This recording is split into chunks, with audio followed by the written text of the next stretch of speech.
amal rassemblement foofu seetuñu si couvre-feu seetuñu si état d'urgence lu ñuy wax président de la république mooy suñu manifestation bu war a am jeudi 25 juin nañu may ñu amal manifestation boobu pour yuuxul waa Gàddaay pour yuuxul waa PCCI pour yuuxul waa ABS yuuxul waa Kignanbour Guéréo waa Rendo Bossewa ak ñoom seen ndaxte les victimes d'accaparement de terre les victimes de démolition de maisons les victimes d'arriérés de salaire et de licenciement arbitraire dafa bëri.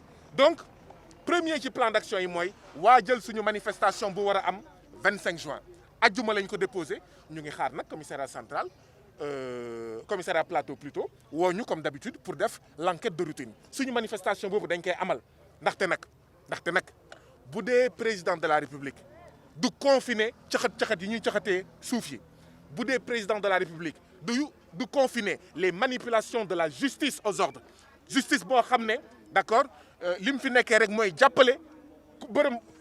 jàppale borom doole néewal doole baa doole bu dee loolu la fi nekkee na xam ne ñun interdiction de rassemblement interdiction de manifestation duñ ko seetaan tey duñ ko seetaan ëllëg ñaareel bi mooy ñu ngi fii ak waa Gàddaay comme ñu ngi fii ak waa Gàddaay dinañ waxtaan ak ñoom pour xool lan mooy yeneen jéego yi. Monsieur Guy. Oui. na nga def maa ngi fi rek. Je suis le lieutenant Amidou Ba. Tout à fait. Alors ça là c'est formellement interdit par l'arrêté du préfet. D'accord. waaw ñun waa Front Multilutte doy na ñoo ñëwoon fii tey wane suñu ànd ak suñu mbokk Gàddaay ndaxte kat damay fàttali ne dañoo taxawal benn kuréel pour ñëpp ñi nga xam ne dañoo sàcc seen suuf ñëpp ñi nga xam ne dañoo màbbal seen kër ñëpp ñi nga xam ne dañ leen amel payoor comme waa PCCI ñëpp ñi nga xam ne dañ leen dàq te amal leen ay payoor comme waa ABS ak waa Guéréo waa Kignanbour ak ñoom seen dañoo taxawal kuréel boobu doy na ndaxte kat li ñu gis ci Sénégal tey na xel métti nañu naxari nañu ba ci kanamu yàlla justice jox la dëgg muy waa Gàddaay ñetti yoon ñu màbbal sa 200 ak juróom fukki kër ak ñett te amul benn këyit bu koy firndeel damay fàttali ne waa Gàddaay Mahmoud Saleh conseiller des affaires politiques du président de la République recevoir na leen waa Descos toog waa gendarmerie toog mun na leen may yéen ci ban anam ci lan ngeen sukkandiku pour màbbal 200 ak juróom fukki kër ak ñett waa gendarmerie ne ko wax dëgg yàlla amuñu benn këyit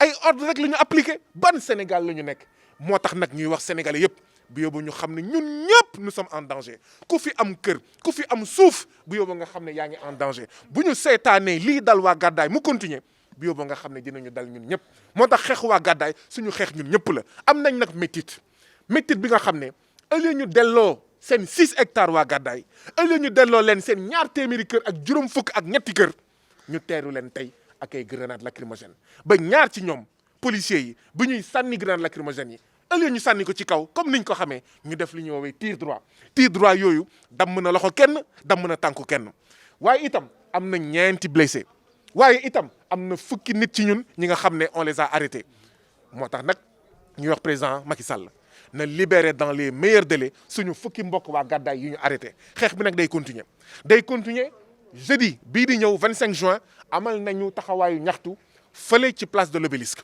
ndaxte nag dafa doy nga màbbal 200 ak juróom fukki kër ak ñett d'accord 6 hectares ñu ne nga delloo ñu ko yoon ne delloo ñu suñu 6 hectares ngay toog d'accord di xoolee beneen bi mooy waa PCCI 14 mois d'arriérés de salaire waa ABS 49 mois d'arriérés de salaire waa Guéréo waa Kignanbour ñuy caxatee seen suuf li ñu fi gis métti nañu. arrestation la lan ngeen war a def pour que vraiment ngeen exiger ñu bàyyi ñoom ñu jàpp nga xam ne tey lañ leen jàpp. moom kay bu ñuy pare ak yéen ñu ngi dem gisee d'accord ak suñu mbokk waa Gàddaay pour xool naka la ñuy demee dans les meilleurs délais ci commissariat pour ñu bàyyi leen ndaxte kat dama ne li fi am du dëgg du yoon Bougazelli trafiquant de faux billets amul woon benn autopolice bu ko dem jëli tey fekk nañ fi lu ëpp juróom-ñetti autopolice Bougazelli ak ñeneen ñu mel ni ñoom trafiquant de faux billets ñuy sàcc alalu réew mi di jëndee kilo ñebbe nee nañ 4500 université ñooñu kenn buntu xatalu leen te ñii dañoo am seen dëgg te seen dëgg bii dinañ leen ko jox ci nii wala ci naa moo tax ñu ne doy na te incha allah dina doy. waaw am na jafe-jafe suuf fu nekk ci Sénégal moo xam ci tefes bi moo xam ca Guéréo moo xam ca Kignanbour moo xam ca Balabougou moo xam fii sax ci Guédiawaye ba ci Kër Massar ak ñoom seen moo tax nag ñun ñett la ñuy wax président Macky Sall benn nañu dàkkal joxe suuf ndaxte mbir mi lëj na lëj boo xam ne nañ ko dàqal nañ ko taxawal l'arrêt des attributions d'accord d'espace foncier ñaareel bi mooy nañu def audit foncier ndaxte mbir mi lëj na lëj joo xam ne d'accord foog ñu làkkarti ko foog ñu wax ñu fan la ñu joxe te mu dëppook yoon ak fan la ñu joxewul te dëppoowul ak yoon ñu leeral ko ñetteel bi nag mooy nañu am code foncier ndaxte kat gis ngeen dafa am code de la route boo jàddee foo warul jàpp policiers yi xam ne lii war na ko def waaye bu amuloon code de la route policiers yi nu leen neex la ñuy defee nu leen neex nañuy arrêté noonu la ñu bëggee mu am code foncier boo gisee nag Sénégal depuis 1960 amul code foncier c'est pour may ñi nekk ci nguur gi ñuy caxat-caxatee suuf bi di ko sàcc di ko luubal di ko aakimoo pour seen njëriñu bopp et pas pour njëriñu askanu Sénégal jërë ngeen jëf. Merci beaucoup. Dossier bi dégg nañ tamit Babacar Mbaye cité na ci Ousmane Sonko maanaam moom à l'époque il était le président de la coopérative maanaam mooy coopérative mooy le collectif de Gadaye. waaw maanaam nee na Sonko tamit am na ci benn information. waaw d'après yow ban appel ngay lancer Sonko pour tamit mu ñëw wàllu leen gën leen éclairciral mbir mi. aucun appel à lancer justice réew mi am na ful ak fayda ba nga xam ne bu ci Ousmane Sonko takkee nañ ko convoqué dama ne. Ousmane Sonko ak keneen ku dul Ousmane Sonko quel que soit le dossier justice mi nga xam ne am na ay capacité woo ku mu neex say su ko neexee man sax bu ma ci takkee nañ ma convoqué ma ñëw wuyu si yoon jërë ngeen jëf. C'est moi. rek dañuy bëgg fësal loolu nit ñi xam ko waa ji bu doon moom kese la ñëw du toj suñu kër ñemewu ko sax mais descos la àndal ñëw toj suñu kër bi ñu demee tribunal ñu gagné ko première instance gagné ko deuxième instance gagné ko cour suprême 19 décembre bi passé 2019 mooy acte bu mujj bi ci la ñu jox suñu décision de justice juróom benn weer boobaak léegi waa ji mi ngi këram kenn jàpp ko fayuñu mi ngi jug di xëy di dugg ci dëkk bi mi ngi dem tribunal mi ngi dem cour suprême boobu nga xam ne sax moo ko mujjee atte mu doon lu doy waar léegi nag bi loolu yëpp amee fekk sax lu ko jiitu état dalal nañu wax dëgg yàlla ci ay yoon palais dañ faa jaabante ba miir yi palais yi miin nañ ñu ba ñu fa mujjee toog directeur de cabinet daf ñu waxoon ne na ngeen xam ni seen coono jeex na na ngeen xam ni sama kaddu yi may wax ak yéen du sama sañ-sañ du sama coobare président Macky Sall moo ma jox ndigal ne ma dalalal waa gàddaay ci nu mu gën a gaawee ñu régler seen problème définitivement keroog ba ñu waxee ak moom bi ñu génnee dañ doon ree parce que daf ñu xamal ni ay jàmbaar ngeen ay républicain ngeen vraiment ay nit ñu gore ngeen parce que ku toj sa kër toroxal la juróom-ñaari at ngay topp ci ginnaaw di daw ngeen muñ kenn musu leen a dégg ngeen coow kenn musu leen dégg ngeen lakk dara vraiment na ngeen xam ni am ngeen ngërëmul état du Sénégal tey ñu ñëw di laaj lu dul ñu appliquer décision de justice du laaj lu dul ñun suñu terrain yooyu nga xam ne tojoon nañu ko ñu delloo ko ñu dëkk suñuy kër loolu képp moo ñu fi indi tey xeexuñu xulawuñu dóoruñu defuñu dara bi ñu ñëwee dañoo lal suñuy basang teg suñu base paisiblement respecter mesures barrières yëpp parce que loolu yëpp fàgg woon nañ ko mais à notre grande surprise dañ koy wax mu leer police u yëmbal moo fi ñëw bi mu fi ñëwee na da ngeen di tas jotaay bi occupation nangam sangam ñu ne ko nag wax dëgg yàlla fii mu toll nii nag dañoo sës fii duñu fi jugee tant que li ñu war a régler wuñ ko ci lañu commencé di ñu dóor lacrymogène di ñu xaañ di ñu sànnanteeg ñun xeer mu doyul ñu woowi renfort gis ngeen li fi nekk char de combat sax génn na fi tey seen caméra yi dina ko génnee loolu yëpp ci ñoo xamante ni laajuñu lu dul ñu jot seen kër ñi ci gaañu am nañ juróom-ñaar ñu ci am gaañu ñetti ay damm-damm lañ ñi ci des ñii seen tànk yee damm ñii seen ginnaaw yi ñoo dagg arrestation yi jàpp nañ lu toll lu mu néew fukki nit jàpp nañ leen yóbbu nañ leen ñun nag fii mu toll nii ñi ngi ci évacuation yéen a ko gisal seen bopp ambulance bi mujj bi ñi ngi koy xaar pour bu ñëwee évacuer place bi ci des loolu mooy li nga xamante ni état du Sénégal defati nañ ko ñaawlu nañ ko ba ci kanamu yàlla ñaawlu nañ ko trop parce que li ñu bëgg mooy lenn nañ ñu delloo suñu suuf ñun ñaanuñu saraxuñu dañoo liggéey daan suñu doole ba jëndoon ko tabax ko ñu toj ko ñun nañ ñu delloo suñu suuf bu ñu delloo suñu suuf ba pare décision justice yi nga xamante ni am na te justice dëkk bii moo ko atte génnee ko ngal la nañ ko dogal loolu rek la ñuy laajuñu leneen.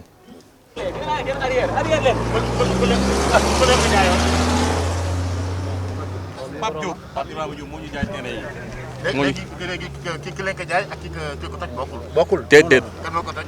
Babacar Fall moo ko toj borom technologie 2000. tew ko fenn lu dul sàcc ak jaay doole. kese jaay doole. réew mi doole moo fi daw. léegi dem ngeen ci yoon. ñu àtte ba gagné ko. 3 stages yëpp gagné nañ ko. dem na ba Cour suprême ñu gagné ko. boobu ba léegi ñuy toog depuis 8 ans di daw 8 ans. léegi après bi ngeen ñëwee di ngeen occupé place yi. pour def grève de la faim. sàcc ñu agressé defuñu dara tànnuwuñu xeer police yi jóg fekk ñu dóor man benn policier bu ma dóor lakk sama loxo mu damm dama taxaw mu dóor ma. waaw dafa damm sama loxo dama taxaw nii benn policier ñëw dóor ma lakk sama loxo bu damm ma njaay waaw dama bokk ci victime yi waaw dama fi amoon kër waaw dama fi jëndoon kër waaw.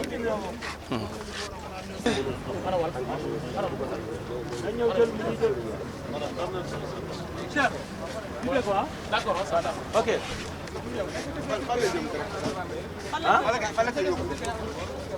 waaw am na beneen ambulance privé la quoi ambulance privée la. fan lay jëm rek.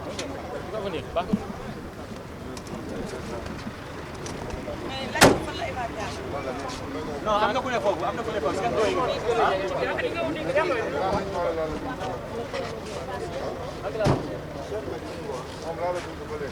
gars yi dimanche waay s'il vous plaît. ah.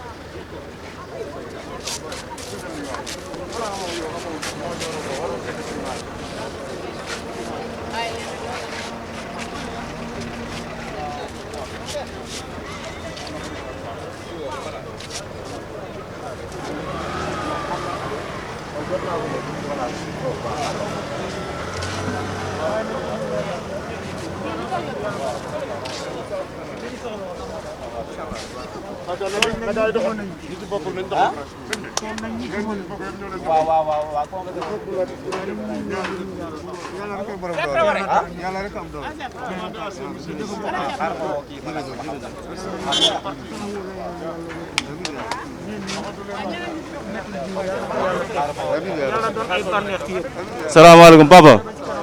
papa na nga def. na ngeen def. noo tudd. man Mbaye laa tudd. waaw dama bokk ci collectif waaw.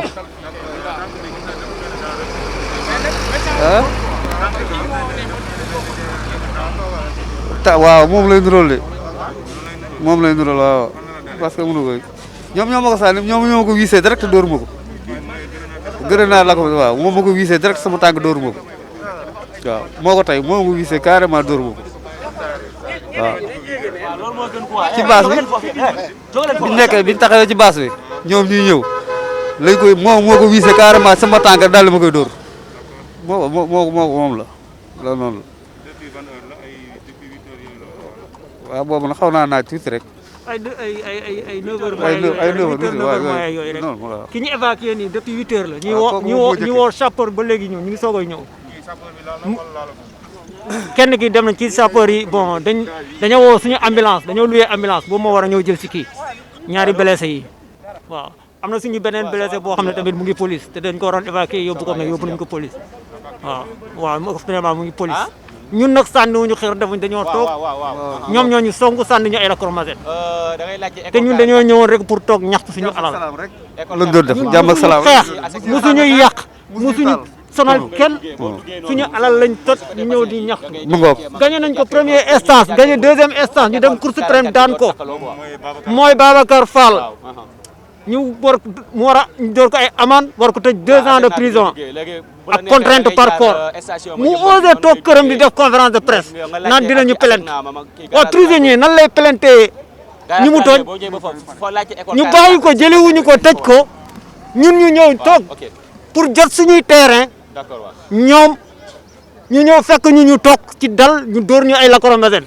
ñun ba léegi songu ñu leen waaye nag yàlla mu ngi fi yàlla rek moo fi nekk keneen new fi leneen new fi lu dul yàlla ñii bu fekkee am na lu sedd seen xol moo xam ne ay mbër dëgg lañ ñaata victime ñoo dee si ñun ñii xam nañ sam pap moo daw ci terrain bi ba xëy noppali ko fii benn victime ñëw na fii naqara ko daaneel fii si terrain bi mu dee muy fallu galas yal na ko yàlla maire Binta Ndiaye conférence de presse fan yii la dee ñëpp ay naqar waa léegi ñun ban dëkk lañ nekk est-ce que ñun ay sénégalais lañ ñun de loolu la ñuy laaj est-ce que ñun ay doomu sénégalais lañ wala suñuy njiit yi est-ce que ay sénégalais lañ sa askan yow ñu tooñ la duma la fii rek la am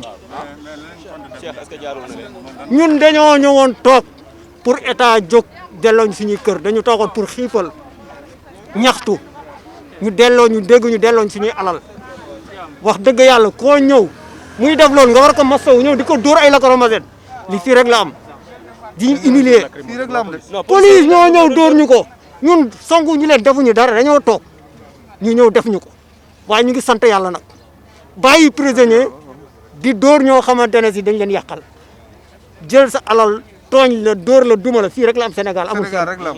ki ñu war a jàpp jàppuñu ko ki ñu war a dóor dóoruñu ko. ki ñu war a dugal kat Ba laa tudd Ousmane Ba laa tudd waaw ci collectif Gadaye waaw ñu ngi leen di sant di leen gërëm waaw. ñu ngi leen sant bu baax a baax di leen gërëm. Le Cheikh Traoré, secrétaire général adjoint du collectif des victimes de Gadaye, porte-parole du jour.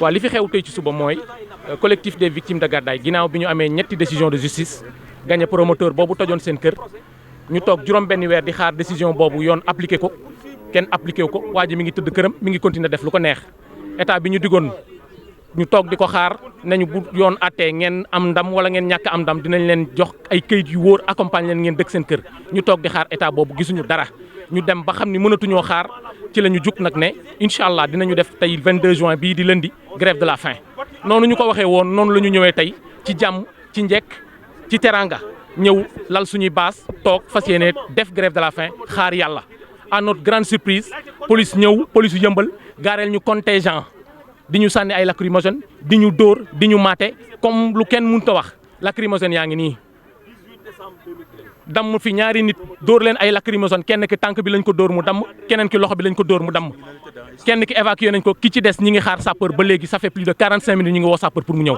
loolu mooy li xew Gadaye léegi nag ñu bëggoon a wax ni loolu ñu waxoon àdduna yëpp dégg ko tey lañ ko gën a dëggal suñu bopp nañu indi armée nationale buñ ñu reyee ba ñu dee wala ñu jàpp ñu ñun ñëpp yóbbu rëbës su boobaa ñu xam ne doole mooy dox ci dëkk bi ñu xam ne dañ ñoo ëpp doole ñu toog xaar yàlla mais fii ak loolu amul dinañ fi toog dinañ fi yendu dinañ fi fanaan ba keroog ñu ñuy jox suñuy kër loolu lañ bëggoon ñëpp dégg ko.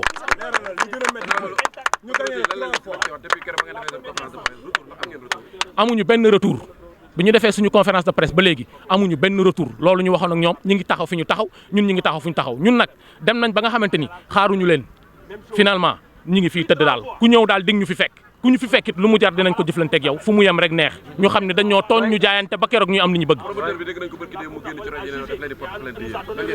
liñ ciy wax mooy na ko def léegi te ñu koy wax ne ko maanaam moom fan la nekkoon depuis 2013 ba léegi loolu mu ne da koy def léegi lu tax def ko woon 2013 mu bàyyi ba ñu gañe ko ñetti yoon war ko tëj ci kaso bi mu ne day porte plainte waaye nag Sénégal lañ gisee prisonnier bu ne day taxaw day porte plainte yow ñi nga tooñ demuñu tëj la kaso nga yow nga taxaw ne da nga leen di porte plainte ñoom loolu Sénégal gii la xew. dernier moom mooy li ñuy wax rek dinañu tëdd fii ci terrain bi billahi wallahi taalaahi lu mu jar rek pare nañu slogan baa ngi ne suñu kër wala suñu bakkan ndax ñun dee nañ ba pare xam nga ku dee ba nga xamante ni xeqali kooku la des ku ko jekkali da nga koy noppal moo ñu dal nag tey jii incha allah la ñuy commencé grève de faim bi ba keroog li ñu bëgg ñu am ko su dul loolu du ñu dakkal bu ñu dee ñu for ñu yóbbu suul par benn ba ñu jeex rek Cheikh Traoré secrétaire général adjoint collectif des victimes de Gadaye. waaw man Mbaye Tine laa tudd. En français. En français. Ok, si vous voulez. En français. Après vous avoir présenté, est-ce que vous pouvez nous dire le motif qui vous a poussé à venir dans les lieux? Wow, je m'appelle Babacar Tine. Je suis le secrétaire administratif du collectif des victimes de Gadaye. Et je suis le porte-parole du jour aujourd'hui. Bon, on s'est réunis ici aujourd'hui pour observer une grève de la faim. Une grève de la faim qu'on avait annoncée il y a 2 semaines de cela. Et voilà le 22 aujourd'hui, le jour où le collectif de Gadaye va observer une grève de la faim, jusqu'à ce que 2 choses soient réglées. La première, c'est que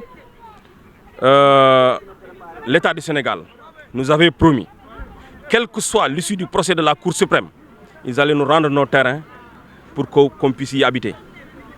Jusqu'à présent, ces promesses ne sont pas encore tenues.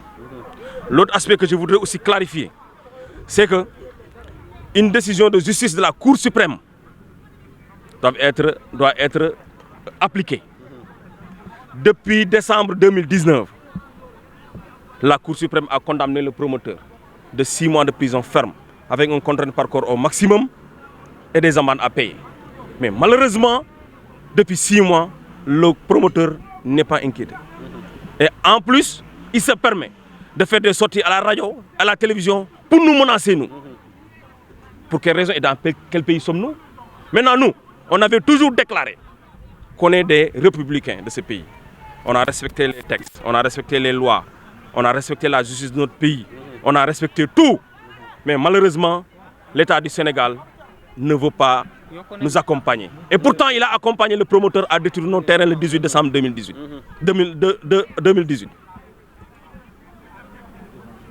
2013, je veux dire. Pourquoi il a accompagné le promoteur à travers la DESCOS? Et pourquoi pas nous? On n'est pas des Sénégalais ou pas? Dans quel pays sommes-nous? Donc vraiment, nous sommes désolés de ce qui se passe aujourd'hui. Maintenant, la police est venue nous dire que cette grève de la faim n'aura pas lieu ici, sur ce site.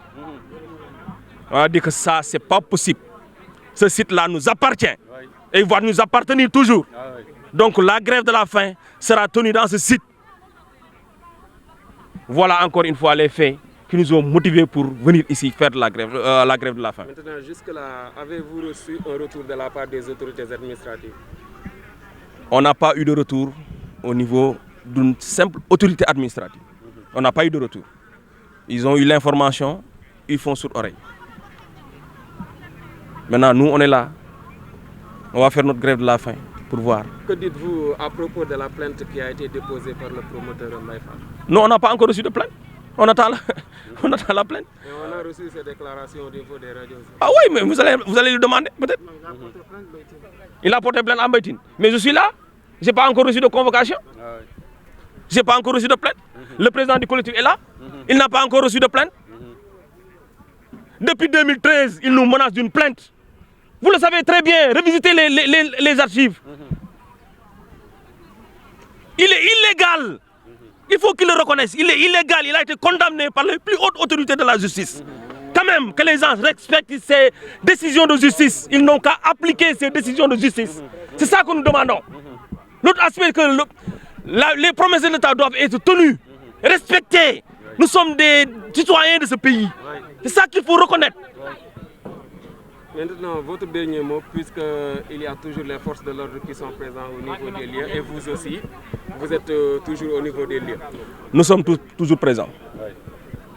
Nous sommes pacifiquement assis, en train d'observer une grève de la faim. La police, à travers son commissaire et ses commandants et ses éléments, sont venus nous lancer des lacrymogènes. Ils ont blessé deux de nôtres. Ils sont là, on attend l'ambulance pour qu'ils soient évacués. Et pourtant, le promoteur, il est là, il n'a pas été inquiété du tout. Il a été condamné par la Cour suprême. Nous qui n'avons rien, on n'a pas été condamnés. On est venu pacifiquement pour observer une grève de la faim. Mais on nous dit que vous devrez avoir une autorisation. Quand est-ce qu'une grève de la faim demande une autorisation? Quand même, qu'on se dise la réalité. Nous, on n'est pas venus pour perturber. On n'est pas venu pour poser des bornes pour dire qu'on va récupérer le terrain. Non, on est venu pour observer une grève de la faim et demander à l'État de nous accompagner comme il l'a fait avec le promoteur lorsqu'il détruisait nos 253 maisons. L'État doit nous accompagner. Nous exigeons de l'État qu'il nous accompagne. Nous, on est des citoyens de ce pays. Il faut qu'il le reconnaisse. Merci beaucoup.